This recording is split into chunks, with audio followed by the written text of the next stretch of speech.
அனைவருக்கும் வணக்கம். சுயஜாதகங்களின் அடிப்படையில 12ஆம் அதிபதி எப்படி இருக்க வேண்டும்ன்றதை பத்தி இந்த பதிவுல தெளிவாக பார்க்கலாம். பொதுவாக 12ஆம் இடம் எதை உள்ளடக்கி இருக்குன்னா, ஒரு மனிதனுடைய உயிர்காரகங்கள்ல எடுத்துக்கிட்டா மோட்சக்காரகம். ஒரு மனிதன் வாழ்க்கையில் திருப்தியை அடையதை இந்த 12ஆம் இடம் உறுதி செய்கிறது.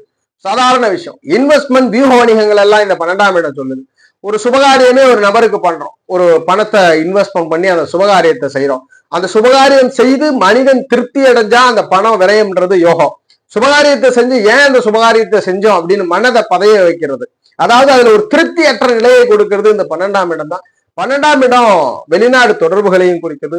இம்போர்ட் எக்ஸ்போர்ட் பிசினஸ் பண்றவங்களுக்கு எல்லாம் இந்த 12ஆம் இடம். ஒரு தேசத்திலிருந்து இன்னொரு தேசத்திற்கு பல வணிகங்களை செய்கிறது இந்த 12ஆம் இடம் தான். அது போல இன்வெஸ்ட்மெண்ட் பண்றது, இன்னைக்கு ஒரு முதலீடை செய்து பிற்பகுதியிலே அதை ரெட்டிப்பு லாபம், அது தங்கமாகட்டும் இல்ல நிலங்களாகட்டும், ஏதேனும் ஒரு வகையில ஒரு மனிதன் இன்வெஸ்ட்மெண்ட் எஃப்டி ஆர்டி எல்லாம் வந்து 2ஆம் இடத்துல தொடர்பு வரும். எனினும் ஒரு வியூகமாக இன்வெஸ்ட்மெண்ட் பண்றது, இது கண்டிப்பாக பல மடங்கு ரிட்டர்ன்ஸ் கொடுக்கும் அப்படின்ற எண்ணத்தெல்லாம் இந்த 12ஆம் இடம் தான் சொல்லுது. அது போல ஜாதகருடைய திருப்தி மோட்சம்ன்றது விரயத்தையும் சாதகமாக பயன்படுத்துவது. ஒரு ஜாதகர் எதை செய்தாலும் அதில் தான் திருப்தி காண்பது 12ஆம் இடத்தின் மூலியமாகத்தான். அதனால்தான் 12ஆம் இடத்தை அயன சயனங்கள் ஸ்தானமாக வரையறுக்கிறோம், மோட்ச ஸ்தானமா வரையறுக்கிறோம். ஜாதகருடைய தூக்கம் முத கொண்டு இந்த 12ஆம் இடம் தான். 12ஆம் இடம் நல்லா இல்லைன்னா ஜாதகரால தூங்க முடியாது. சில பேர்லாம் பாத்தீங்கன்னா வெறுந்தரையில் படுத்தாலுமே மகிழ்ச்சியா தூங்குவார், சிலரால பெரிய பஞ்சுமத்தைகளில் படுத்தாலுமே மகிழ்ச்சியான தூக்கம் வராது. இதற்கெல்லாம் காரணம் இந்த 12ஆம் இடம் தான். 12ஆம் இடம் ஒரு அவயோக நிலையில ஒரு தசை நடக்குதுன்னா ஜாதகர் அந்த தசை முழுக்கமே தூக்கத்தை இழைப்பார். அந்த தசை முழுக்கையுமே எதை செஞ்சாலும் பிரயோஜனம் இருக்காது. நிறைய பேர்லாம் பாத்தீங்கன்னா பேரண்ட்ஸ் வந்து குழந்தைகள் கேட்கக்கூடிய காரா இருக்கட்டும் இல்ல பைக் எல்லாம் வந்து வாங்கி கொடுத்துருவாங்க. வாங்கி கொடுத்துட்டு இது கண்டிப்பா தண்டனை நினைச்சு வாங்கி கொடுப்பாங்க. இந்த மாதிரி வீண் விரயங்கள், எதிர் எக்ஸ்பெக்டேஷன் இல்லாம ஒரு ஜாதகருடைய மனதில் இன்பமா கொடுக்கறதும் துன்பமா கொடுக்கறதும் ஒரு விரயத்தை இந்த 12ஆம் இடம் சொல்லுது. இப்படிப்பட்ட 12ஆம் அதிபதி எப்படி இருக்க வேண்டும், அந்த 12ஆம் அதிபதி எப்படி இருந்தால் ஜாதகருக்கு எதை இன்வெஸ்ட் பண்ணணும்னாலும் ரிட்டர்ன். ஒரு சாதாரண விஷயம் தான், லேண்ட்ல ஒரு 1 லட்சம் ரூபாய் லேண்ட்ல போட்டு ஒரு 10 வருஷத்துல அது 15 லட்சம் ஆகிறது. இல்ல ஒரு ஷேர்ஸ் வந்து பங்குச்சந்தைகளின் மூலமா ஒரு 1 கோடி ரூபாய்க்கு ஷேர் வாங்கி அதை ஒரு 15 கோடியா மாத்துறது. இல்ல சாதாரணமாக இருந்தவர் இம்போர்ட் எக்ஸ்போர்ட் பிசினஸ் பண்றது, அதன் மூலியமா லாபம் பண்றது. இந்த ஊர்ல ஒரு சூரிய உதயத்துல பிறந்தவர் தன் ஊரில் வெற்றி அடையாமல் பிறருடைய தேசங்களுக்கு சென்று வெற்றி அடைகிறதெல்லாம் இந்த 12ஆம் இடம் தான் ஜாதகத்துல முக்கியம். அந்த வகையில 12ஆம் அதிபதி மேஷம் முதல் மீனம் வரை எப்படி இருக்கணும், எப்படி இருந்தா 12ஆம் இடத்தினுடைய நல்ல பலன்களான நிம்மதியான தூக்கம் உண்டு, எதை செஞ்சாலும் அதுல சந்தோஷம் வர்றது, எந்த இன்வெஸ்ட்மெண்ட்டை போட்டாலும் எந்த பணத்தை இன்வெஸ்ட்மெண்ட் பண்ணாலும் ரிட்டர்ன் கிடைக்கிறது. சில பேர்லாம் சொந்தக்காரரா இருக்கட்டும் இல்ல நண்பர்களாக இருக்கட்டும், நண்பு வட்டாரங்கள்ல ஒருத்தர் உதவின்னு கேட்கிறாரு, அவருக்கு கைமாறி கருதாமல் அந்த உதவியை செஞ்சுட்டு பிற்பகுதியில அதை விட ரிட்டர்னா அவர் செய்யறது. இன்வெஸ்ட்மெண்ட் மைண்டாலிட்டி இருந்தாலும் அவருக்கு கொடுக்கறது திரும்ப கிடைக்கும். ஆனா திரும்ப கிடைக்கும் போது அது சண்டை சச்சரவுகளா இல்லாம இன்பமா கிடைக்கிறதுலாம் இந்த 12ஆம் இடம் தான். அப்படிப்பட்ட இந்த 12ஆம் இடத்தினுடைய பலன் யோகமா நடக்கணும். 12 லக்னத்திற்கு எப்படி 12ஆம் அதிபதி இருக்க வேண்டும்ன்றத பார்க்கலாம். மேஷ லக்னத்தை பொறுத்த வரைக்கும் 12ஆம் இடம் மீனமனை, மீனம் தான் அயன சயன போகங்களை உறுதிப்படுத்துகிறது. ஜாதகர் விரயெல்லாம் எப்படி இருக்கும், நல்ல விரயமா, இன்வெஸ்ட்மெண்ட் எப்படி இருக்கும், இன்வெஸ்ட்மெண்ட்னால லாபமா, வெளிநாடு தூரதேச பயணங்களினால் லாபம்ன்றதை குறிக்கிறது. இந்த அதிபதி குரு, இவர் தனித்து இருந்தாலுமே யோகம்தான். கூடுதலாக இந்த குரு பகவானோடு ஆதிபத்திய ரீதியிலே சூரியனுடைய தொடர்பு, ஆதிபத்திய ரீதியிலே விரையாதிபதியோட செவ்வாய் தொடர்பு கொண்டா என்ன பண்ணுவார், ஜாதகர் இன்வெஸ்ட்மெண்ட் வியூகங்களினால் யோகம் பெறுவார். அப்ப சூரிய செவ்வாயினுடைய தொடர்பில் குரு இருப்பது மிகப்பெரிய யோகம். தனித்து குரு இருந்தாலுமே 12ஆம் இடத்தின் ஆதிபத்தியத்தை பெறுவதனால் நன்மை. அப்ப 12ஆம் அதிபதி ஆகப்பட்ட குரு சூரிய செவ்வாய் தொடர்புல இருந்தா ஜாதகருக்கு இன்வெஸ்ட்மெண்ட் நல்லா வரும், வியூகவணிகம் நல்லா வரும். ஒரு செயலை செய்தார்னா அதுல கண்டிப்பா சக்சஸ் அடையக்கூடியவர், திருப்தி உண்டு. ஜாதகருக்கு வெளிநாடு தொடர்புகளினால் ஆதாயம் கிடைக்கும். அதுபோல ஜாதகருக்கு நிம்மதியான தூக்கங்கள் வந்து சேரும். யோக தசைகள்ல 12ஆம் இடத்தின் வாயிலாக நன்மை, தூரதேச வாழ்க்கை வெற்றி அடையும். ரிஷப லக்னத்துல பிறந்திருக்கிறீங்க, 12ஆம் மணியாக செவ்வாய் வருகிறார். 12ஆம் அதிபதியமாக மேஷம் வருகிறது, 12ஆம் அதிபதியாக செவ்வாய். எப்பொழுது இன்வெஸ்ட்மெண்ட்னால வெற்றி பெறுவார், வியூக வணிகத்தால வெற்றி பெறுவார். வெளிநாட்டு வாழ்க்கையினால் ரிஷப லக்னக்காரர் வெற்றி பெறணும். அதுபோல தான் செய்த செயலினால் சந்தோஷம் அடையணும், நஷ்டம் அடையாம சந்தோஷம் அடைகிறது. அதற்கான கிரகமைவு என்ன, ஜாதகத்துல அவயோக காரகம் எனினும் புதன், சண்டை சச்சரவுகள் இதெல்லாம் பூமி யோகத்திற்கு யோகம். ரிஷப லக்னத்திற்கு புதன் செவ்வாய் தொடர்பு இருந்தா பூமி இன்வெஸ்ட்மெண்ட் பெரும் ஆதாயம் கொடுக்கும், பெரும் நல்ல பலன். புதனும் சனியின் தொடர்புல இருப்பது நன்மை. செவ்வாயோடு புதன் சனி தொடர்புல இருக்காருன்னா பூர்வீகத்தை விட்டு வெளிநாடு தூரதேச அமைப்புகள்ல சொத்துக்கள் நிலபலங்கள் சேரும். அதுபோல இன்வெஸ்ட்மெண்ட் நல்லா இருக்கும். ஜாதகர் வியூக வணிகம் பண்ணுவார். இம்போர்ட் எக்ஸ்போர்ட் பிசினஸா இருக்கலாம், ஷேர் மார்க்கெட்டா இருக்கலாம், இதெல்லாம் நல்லா இருக்கும். எந்த செயலை பிறருக்கு செய்தாலும் அந்த செயலினால் ஜாதகர் லாபத்தை அனுபவிப்பார்.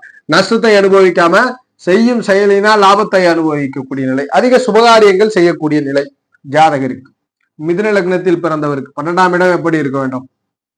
12ஆம் அதிபதி எப்படி இருக்க வேண்டும்? ரிஷபமனை 12ஆம் ஆதிபத்தியம். அதுபோல அதிபதியாக சுக்கிரன் வர, சுக்கிரன் ஒரு வகையில் யோகாதிபதி. பொதுவாக அந்த 12ஆம் இடம் மட்டும் நிறைய சரசிர உபயங்களின் அடிப்படையில சரத்திற்கும் உபயத்திற்கும் 12ஆம் இடம் யோகாதிபத்தியத்தை பெறும். அந்த வகையில சுக்கிரனை பொறுத்த வரைக்கும் இயல்பாக தனித்து வலுத்திருந்தால் நன்மை, தனித்தே வலுத்திருந்தாலும் வெளிநாடு தூரதேச லாபங்கள் உண்டு, சகல விதமான போகங்களையும் அனுபவிக்கக்கூடியவர். அதுபோல சுபகாரியங்களினால் வெற்றி, இன்வெஸ்ட்மெண்ட் வியூக வணிகங்களால் வெற்றி பெறக்கூடியது. இந்த சுக்கிரனோடு சனி புதன் தொடர்பில் இருப்பது யோகம். சனி புதன் தொடர்பில் இருக்குது. மேலும் 12ஆம் இடத்தினுடைய நல்ல பலன்களை கொடுக்கும். ஜாதகருக்கு இன்வெஸ்ட்மெண்ட்னால வெற்றி கொடுக்கும், வெளிநாடு தொடர்புகளினால் ஆதாயம் கொடுக்கும். எந்த செயலை பிறருக்கு செய்தாலும் அதற்கு ரிட்டர்ன்ஸ் கிடைக்கும். முதலீடுகளின் மூலியமாக ஆதாயம் பண்ணக்கூடிய ஒரு சூழலை ஏற்படுத்தும். நல்ல தூக்கம் வரும், நல்ல நிம்மதியான தூக்கம், நல்ல சூழல் ஏற்படும். கடக லக்னத்துல பிறந்திருக்கிறீங்க. கடக லக்னத்திற்கு 12ஆம் ஆதிபத்தியமாக மிதுனமனை வருகிறது. அதிபதி புதன் வர. இந்த புதனை பொறுத்த வரைக்கும் ஜாதகருக்கு இன்வெஸ்ட்மெண்ட்னால வெற்றி பெறுவாரா, வெளிநாடு தொடர்புகளினால் வெற்றி பெறுவாரா, ஜாதகர் ஒரு செயலை பிறருக்கு செய்யா அதனால ஜாதகருக்கு திருப்தி இருக்குமா, மன திருப்தியை கொடுக்குமான்றத இந்த 12ஆம் இடத்து அதிபதி புதன் சொல்றார். இந்த புதன் எப்பொழுது லாபமா செயல்படுறார்? கடகத்தில் பிறந்தவருக்கு ஆதிபத்திய ரீதியிலே குருவோட தொடர்பு, சூரியனுடைய தொடர்பு, குரு சூரிய தொடர்புகளிலே புதன் இருக்கும் பொழுது ஆதிபத்திய ரீதியில் 12ஆம் இடத்தை நன்மை செஞ்சு தர, நல்ல வெளிநாட்டு வாழ்க்கையை கொடுக்கிறார்.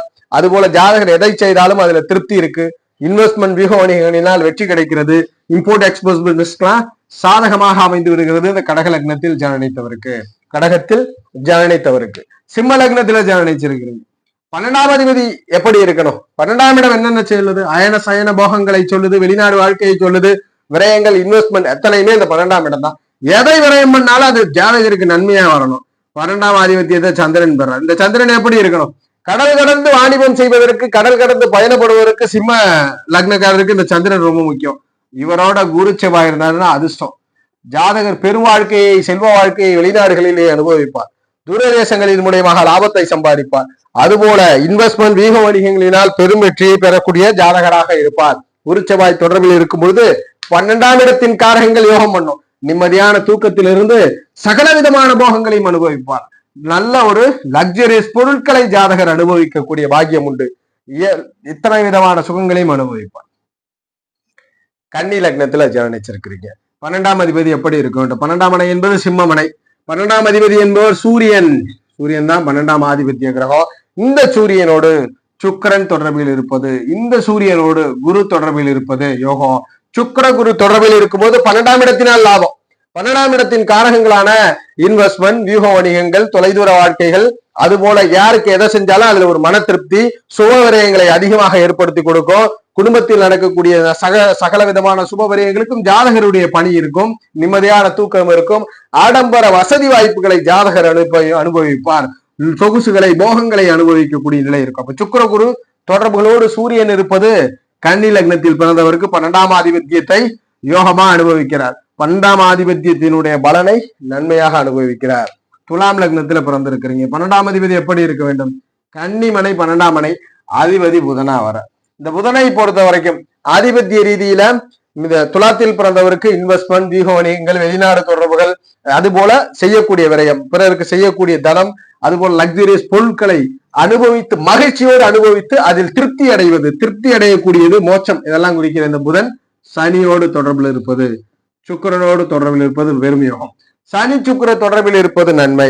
சனி சுக்கிர தொடர்பிலே இருக்கும் பொழுது இந்த துலாம் லக்னத்தில் பிறந்தவருக்கு அயன சயன போகங்களினால் ஜாதகருக்கு ஆதாயம் பண்றார். அயன சயன போகங்களால் ஜாதகர் நன்மை அடைகிறார். தூரதேசங்களினால் நன்மை, பயணங்களினால் நன்மை, பிரயாணங்களினால் நன்மை. அதுபோல விருச்சக லக்னத்துல பிறந்திருக்கிறீங்க. 12ஆம் அதிபதி எப்படி இருக்க வேண்டும்? 12ஆம் மனை துலாம் மனை, அதிபதியாக சுக்கிரன் வரார். ஆதிபத்திய ரீதியிலே இந்த சுக்கிரனை பொறுத்த வரைக்கும் அயனங்களையும் சயனங்களையும் குறிக்கிறார், வாழ்க்கையினுடைய திருப்தியை குறிக்கிறார், கூடுதலாக லக்ஸரியஸ் பொருட்களினால் முழுமை அடைவதை குறிக்கிறார், வெளிநாட்டு வாழ்க்கையை கொடுக்கிறார், இன்வெஸ்ட்மெண்ட் வியூக வணிகங்களை கொடுக்கிறார், யுத்தியை கொடுக்கிறார், முதலீடுகளை கொடுக்கக்கூடிய இந்த சுக்கிரன் எப்படி இருக்கணும்? ஆதிபத்திய ரீதியிலே காரகத்தில் முரண்பெற்றாலும் சந்திர குரு தொடர்பு. என்ன பார்ட்னரை கொஞ்சம் தாமதப்படுத்தும். ஆனா இந்த சந்திர குரு தொடர்பு இருப்பது வெளிநாடு தூர தேசங்களில் சென்று அங்கு சகல விதமான பலன்களையும் அனுபவித்து முதலீடுகளால் லாபத்தை பெற வைக்கிறார். யாருக்கு? விருச்சக லக்னத்துல ஜனனித்த ஜாதகருக்கு. தனுசு லக்னத்துல ஜனனிச்சிருக்கிறீங்க. 12ஆம் மனை விருச்சக மனை அதிபதியாக செவ்வாய் பகவான் வரார். ஒரு மனிதன் பூமியை இன்வெஸ்ட்மெண்ட் பண்ணி பூமியினால வெற்றி பெறணும்னா தனுசு லக்னத்திற்கு செவ்வாய் நல்லா இருக்கணும். காரகரே வந்துறாரு 12ஆம் அதிபதியத்துல. அப்ப இன்வெஸ்ட்மெண்ட்னால ஆதாயம், பூமி இன்வெஸ்ட்மெண்ட்னால ஆதாயம், ஜாதகர் எதை முதலீடு செஞ்சாலும் ஆதாயம், அயனங்களையும் சயனங்களையும் குறிக்கக்கூடிய செவ்வாய் எப்படி இருக்கணும்? தூரதேச வாழ்க்கையில் மகிழ்ச்சி அடைவதற்கு இந்த செவ்வாய், மோட்சமடையவும் செவ்வாய். இந்த செவ்வாயோடு சூரியன் தொடர்பில் இருப்பது. இந்த சூரியன் தொடர்பில் இருந்தாருன்னா ஆரம்ப காலங்களில் கொஞ்சம் ஸ்ட்ரகிள் கொடுக்கும். சூரியன் தொடர்பில் இருந்தாருன்னா ஆரம்ப காலங்களில் திருமண வாழ்க்கை பாதிக்கப்படும். செவ்வாய் சூரிய தொடர்பில் இருக்கும்போது திருமண வாழ்க்கை பாதிக்கப்படும், லேட் ஆகும். ஆயினும் ஜாதகர் சூரிய குரு தொடர்பிலே இருக்கும் பொழுது சகல விதமான இன்வெஸ்ட்மெண்ட்லும் ஆதாயம் பண்றார், யூக வணிகங்கள் ஆதாயம் பண்றார், வெளிநாடு தொடர்புகளினால் வெற்றி கிடைக்கிறார். அதுபோல ஜாதகருக்கு மன மகிழ்ச்சி எப்பயுமே இருந்துகிட்டு இருக்கு, திருப்தி இருக்கு, வாழ்க்கையினுடைய திருப்தி, வாழ்க்கையை வாழ்ந்து முடித்தோம் இறுதி திருப்தியை கொடுக்கிறார். இந்த மகர லக்னத்துல பிறந்திருக்கிறீங்க. 12ஆம் இடமான குருவனுடைய மனை மீனமனை அதிபதி குருவா வரார். குரு என்பது மோட்சத்தை குறிக்கக்கூடிய ஒரு குருக்கு இதெல்லாம். அப்படி இருக்கும்போது இந்த குருவே மகரத்திற்கு 12க்கு அதிபதி ஆகிறார். வாழ்க்கையினுடைய இறுதியில் திருப்தி, ஒரு நாளினுடைய இறுதியில் திருப்தியை இந்த குரு தான் குறிக்கிறார். இன்வெஸ்ட்மெண்ட் யோகங்கள், வெளிநாடு தொடர்பு, முதலீட்டு ஆதாயங்களை குரு குறிக்கிறார். இந்த குரு எப்படி இருந்தால் யோகம்? புதனோடு தொடர்பு. சுக்கிரன் காரகத்திலே முரண்படுகிறார். சுக்கிரன் காரகத்தில் முரண்படுவதனால் சனியினுடைய தொடர்பு. புதன் சனி தொடர்புகள், புதன் சனி தொடர்புகள் குருவுக்கு இருப்பது பெரும் யோகங்களை கொடுக்கிறது, பெரும் அதிர்ஷ்டங்களை கொடுக்கிறது. இந்த காம்பினேஷன்ல குருவோடு புதனோ சனியோ இருந்தா ஜாதகர் 12ஆம் இடத்தின் ஆதிபத்திய காரகங்களான அயனங்களிலும் சயனங்களிலும் போகங்களிலும் திருப்தி அடைகிறார். எப்படி என்றால் எந்த வாழ்க்கையில் எது நடந்தாலும் அதில் ஒரு திருப்தி கிடைக்கிறது, இன்வெஸ்ட்மெண்ட்னால ஆதாயம் கிடைக்கிறது, வியூக வணிகங்களால் ஆதாயம் கிடைக்கிறது, பயணங்களினால் ஆதாயம், வெளிநாட்டு வாழ்க்கையினாலும் யோகம் கிடைக்கிறது. கும்ப லக்னம், லக்னத்திற்கு 12ஆம் இடம் சுய ஆதிபத்தியம், மகரமன அதிபதி சனியா வர. நிறைய கும்ப லக்னக்காரனுக்கு சனி வெளுத்தாருன்னா பூரியத்தை விட்டு வெளியில இருப்பார். 5ஆம் இடத்தை விட சனி வெளுத்தாலே, ஏன்னா 12ஆம் இடத்தை ஆதிபத்தியம் பெறதுனால லக்னாதிபதியை தன்னிறைவு அறிவார். அதனால கும்ப லக்னத்துல பிறந்தவங்க பெரும்பாலும் முற்பகுதி வாழ்க்கையில் விளையாட்டுத்தனமாகவும் பிற்பகுதி வாழ்க்கையில் அர்த்தமுள்ள வாழ்க்கையாகவும் வாழக்கூடியவர்கள். இந்த காம்பினேஷன்ல புதன் சுக்கிரன் தொடர்புல இருந்தா ஜாதகர் இன்வெஸ்ட்மெண்ட், வியூக வணிகங்கள், முதலீடுகள், தூரதேச ஆதாயங்கள் எல்லாம் பெறக்கூடியவர். எது இருந்தாலும் வாழ்க்கையில் செய்யக்கூடிய செயலிலே ஒரு திருப்தியை பெறுவார். சிறிதளவு செய்தாலும் அந்த செயலுக்கு திருப்தி, பெருதளவு செய்தாலும் திருப்தி, திருப்தியை உணரக்கூடிய பலம் இந்த புதன் சுக்கிரன் சனியோட தொடர்புல இருக்கும்பொழுது திருப்தியை உணர்வார். இன்வெஸ்ட்மெண்ட், வியூக வணிகங்களினால் ஆதாயம் பண்ணுவார். அதன் மூலியமாக லாபம் உண்டு, முதலீடுகளால் லாபம் உண்டு, தூரதேசங்களினால் ஆதாயம் உண்டு.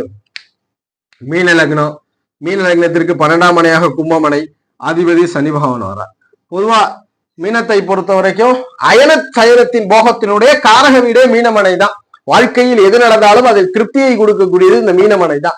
அப்படிப்பட்ட மீனத்திற்கு கும்பமனை தான் திருப்தியை கொடுக்கக்கூடிய மனை, இன்வெஸ்ட்மெண்ட்டை குறிக்கக்கூடிய மனை, வீக வணிகங்களை குறிக்கக்கூடிய மனை. இந்த சனி பகவான் எப்படி இருந்தால் நன்மை கிடைக்கிறது? ஆதிபத்திய ரீதியிலே சனி சந்திரன் காரகத்தில் முரண்பற்ற கிரகங்கள், அதனால் அந்த காம்பினேஷனே கிடையாது. சனி சந்திரன் காம்பினேஷன்ல முரண்பற்ற கிரகம். செவ்வாய் புதனுடைய தொடர்பு கூடுதலாக குரு காலபுருஷனுடைய 10ஆம் வீடு, குரு அதாவது தனு மீனத்திற்கு 10ஆம் வீடு. செவ்வாயும் புதனும் குரு தொடர்பு, செவ்வாய் புதன் அல்லது குரு தொடர்பிலே சனி இருந்துட்டாருன்னா மீன லக்னத்துல பிறந்தவருக்கு நல்ல லக்ஸூரியஸ் பொருட்களினால் திருப்தி கிடைக்குது. அதுபோல பயணங்களினால் திருப்தி, வெளியூர் தூர தேசங்களிலான ஆதாயம், மகிழ்ச்சியான உறக்கம் வருகிறது. அதுபோல் ஜாதகர் எந்த காலங்களிலும் செய்த செயலை நினைத்து வருத்தம் கொள்ளாமல் செய்த செயலை நினைத்து திருப்தியும் மோட்சத்தையும் பெறுகிறார். நல்ல திருப்தியான மனநிலைமையை பெறுகிறார். எதை இழந்தாலும் எதை பெற்றாலும் மன திருப்தி என்பதை 5ஆம் இடம் மனதை திருப்திப்படுத்தினாலோ அதை ஆத்மாத்மமான திருப்தியை 12ஆம் இடம் கொடுக்குது. அந்த அமைவை மீன லக்னக்காரர் பெறுவார் என்பதை உறுதிப்படுத்துறோம். நாம் சொன்ன இந்த கிரக தொடர்புகளோடு 12ஆம் அதிபதி இருந்தால் நீங்கள் இந்த வாழ்வில் எது செய்தாலும் அந்த செயலின் இறுதியில் மன திருப்தியை விட ஆத்ம திருப்தியை பெறுவீர்கள். உங்களுடைய ஆத்ம திருப்தி எது நடப்பினும் அது நன்மைக்கே என்ற அந்த வலுவான செயல் கிடைக்கும். வெளிநாடு தொடர்புகள் ஆதாயம் கிடைக்கும்.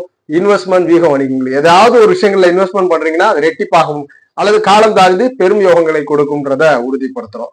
ஜோதிட ரீதியான தகவல் அல்லது சுய ஜாதகம் சார்ந்த சந்தேகங்களுக்கு ஸ்கிரீன்ல தெரிகிற நம்பரை தொடர்பு கொள்ளுங்க. வாழ்க வளமுடன். நன்றி.